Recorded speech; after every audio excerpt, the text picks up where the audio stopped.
Isang mapagpalang araw, mga future homeowners. Andito po tayo sa Lancaster, New City para i-house tour po ulit sa Bank Focus po rin po ito. Ang village po nito ay Manchester Village.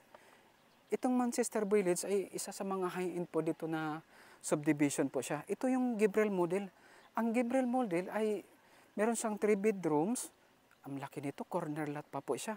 Ang lot area po pala nito ay 232 square meters lot area, corner lot pa po. Ang ganda ng dito, ng community. Pag sinabi nating Manchester, maganda siyang community talaga siya. Ang floor area niya ay 86 square meters, ang floor area. Ito po, kasama pa rin po ito sa bidding na ang starting bid price ay 6,948,300. Maganda po ito dahil ang down payment din po niya, 10% down payment lang. At ang 90%, yun po yung ilulo natin kay bank. Ito, napakalaki ng lupa na ito. Mula po yan dito. Hanggang po yan doon. Bago tayo pumasok, ikutan po natin. Sa bank foreclose pa, as is where is po siya, hindi natin maiwasan po kung ano po yung nakikita ninyo. Yun po yung ito turnover sa inyo. Kaya po yung mga may mga itim siya. Kailangan pipinturahan lang po talaga. Pero ito, panalo po ito kasi below market value po siya. Kay developer po ito, habot na ng 10 million po ito. Nasa 10 million na. Ito, kasama pa rin po ito. Yung napakalawak nito. Pwede ka pang mag-extend ng dito, ng kitchen siya. Tanggalin mo yung maliit doon na kitchen o yung lababo. Dito na siya. Meron pa dito. Ang laki ng garden na gagawin mo. Isang kwarto pa magagawa ka pa dito. Hanggang dito, grabe, ang lawak nito, 232. Dito tayo sa likod papasok. Kasi sarado dun. Dito sa loob, ito yung living area niya.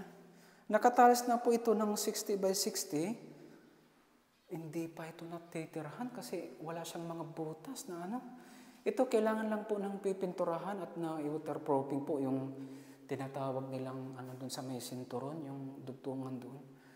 Para hindi siya pumasok sa tubig. Pero wala siyang gapak. Yung tiles dito. Kasama na sa taas, natingnan ko na kanina. Ito, nakasarado lang. Meron pong bedroom dito, malaking bedroom po siya. Sa baba.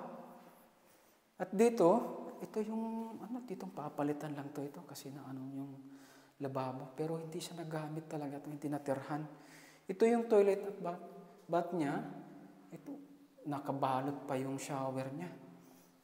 Lilinisan lang po itong bowl, pati yung cover ng toilet bowl. Akit po tayo sa second floor. Marumi lang siya, kailangan lang lilinisan po ito. Akit po, pinturahan lang ng para luminis siya. Dito, ito po yung toilet niya sa second floor. Hindi rin po nagamit yung pati nakabalot pa. Lilinisan lang talaga siya.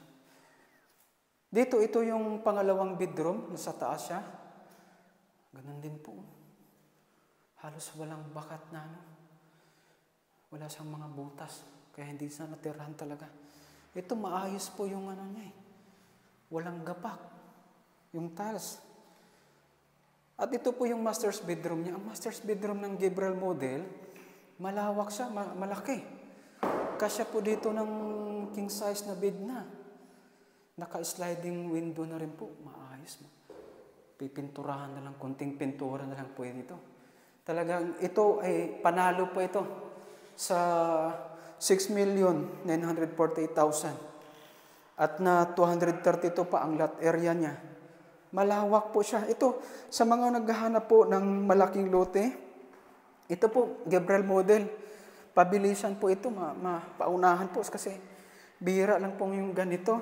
Ilalagay po namin po sa screen yung number para meron kayo mapagtanungan sa competition, location at kung kailan kayo magpa-viewing dahil mabilisan po ito. Pag sinabi nating bank foreclose, paunahan po siya. Maraming salamat po sa inyong panonood at sa mga gusto pong updated sa aming mga post. Pakipalo lamang po kami sa aming sa aming account, saan nyo makita ito para updated kayo sa mga susunod naming mga videos. Maraming salamat po at God bless po sa lahat.